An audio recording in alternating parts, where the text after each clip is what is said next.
আমাদের বাংলাদেশি পাসপোর্ট তারা ছুঁড়ে মাটিতে যখন ফেলেছে। সারা বাংলাদেশের মানুষের ভালোবাসা আমাকে আসার সুযোগ তৈরি করে দিয়েছে। প্রথমে যে জিনিসটা মনে রাখতে হবে, এখনো কিন্তু গাজা মুক্ত হয়নি।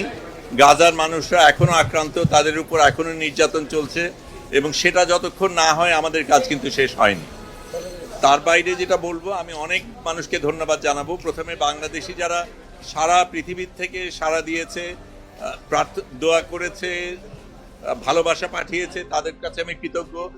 আমি তুরস্ক এয়ারলাইন্স আমাদের আসার ব্যবস্থা করে দিয়েছে, তাদের কাছে ধন্যবাদ জানাই। আমাদের দেশের সরকার যেভাবে সাড়া দিয়েছেন, আমাকে ওইখানে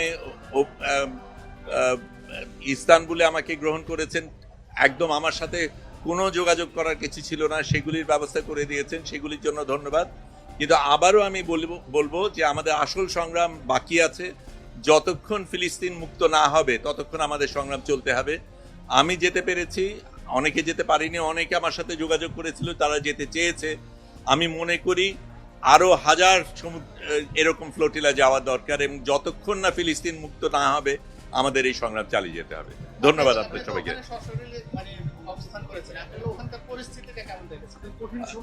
আচ্ছা, কঠিন তো অনেকগুলি জিনিস, এটা ঠিক, আমাদের উপর নির্যাতন গেছে, কঠিন সময় গেছে, কিন্তু গাজাবাসীদের উপর যা হয় তার তুলনায় আমাদেরটা কিচ্ছু না। যেই জিনিসগুলি হয়েছে সেটা প্রথমে আমাদের একেবারে শুরু থেকেই যেই জিনিসগুলি ছিল, একেবারে প্রস্তুতির দিক থেকে অনেকগুলি সতর্কতার ব্যাপার ছিল, নিরাপত্তার ব্যাপার ছিল, অনেক কিছু আপনারা জানতে চেয়েছেন, আপনাদের জানানো যায়নি নিরাপত্তার কারণে, কিন্তু আমাদের একটা স্ট্র্যাটেজিক্যালি চলতে হয়েছে।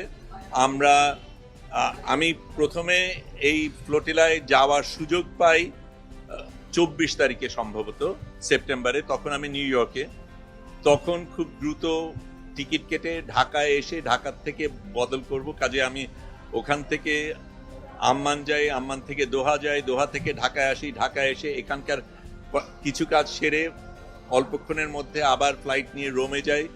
রোমের থেকে আমরা যেখানে যাওয়ার কথা ছিল 28 তারিখ সন্ধ্যার মধ্যে আমাদের ব্রিন্দিসি বোধহয় জায়গাটার নাম, হ্যাঁ ব্রিন্দিসি, ওখানে পৌঁছানো সম্ভব ছিল না এই সময়ের মধ্যে। কাজেই যেটা করি, রোম পর্যন্ত যাই, রোম থেকে আবার রাতের বাস নিয়ে 10.5 ঘন্টা গিয়ে লেচ্ছেতে যাই, সেখান থেকে আরেকটা বাস নিয়ে ট্রেন স্টেশনে যাই, ওখান থেকে ট্রেন যাত্রা করে আরেকটা বাস নিয়ে বাকি পথ হেঁটে ওখানে আমি 29 তারিখ সকালে পৌঁছাই। সেই দিন আমাদের প্রস্তুতি পর্ব ছিল, ট্রেনিং এর ব্যাপার ছিল। পরের দিন সকালবেলা আমরা রওনা দেই এবং তখন থেকে আমরা যাত্রা শুরু করি। তারপরে আমাদের আগে ছোট 8টা ফ্লোটিলা রওনা দিয়েছিল, তারপরে আমরা রওনা দিই। এটা ছিল সবচাইতে বড় ফ্লোটিলা পুরো সবকিছুর মধ্যে, অনেক বড় অন্যদের থেকে। এবং আমাদের প্রধান এর মধ্যে আরোহী ছিল সংবাদকর্মীরা এবং স্বাস্থ্যকর্মীরা, এবং আমাদের ইচ্ছা করেই সেটা করা হয়েছিল, কারণ এই কর্মীদের উপরে সবচেয়ে বেশি আক্রোশ ছিল ইসরায়েলে, এবং সবচেয়ে বেশি হত্যা করা হয়েছে এই সংবাদকর্মী এবং স্বাস্থ্যকর্মীদের। কাজে আমরা সেটার প্রতিবাদে গিয়েছি, এবং যদিও আমাদের সাথে ত্রাণ ছিল, ত্রাণ দেবার উদ্দেশ্যে না, আমরা যাতে ওদের উপর বোঝা না হই সেই কারণে আমরা নিয়ে গিয়েছিলাম। কিন্তু যেটা আমাদের খারাপ লেগেছে সেটা হচ্ছে এই ত্রাণগুলি ইসরায়েলিরা নিয়েছে। কিন্তু আমার কাছে যেটা সবচেয়ে বেশি, শারীরিক অত্যাচার নিয়ে আমি কথা বলতে চাই না, কিন্তু যেটা আমার সবচেয়ে বেশি অপমান বোধ হয়েছে সেটা হচ্ছে আমাদের বাংলাদেশি পাসপোর্ট তারা ছুঁড়ে মাটিতে যখন ফেলেছে। এইটা আমাকে ভীষণভাবে আক্রান্ত করেছে, এবং এই অপমান বোধের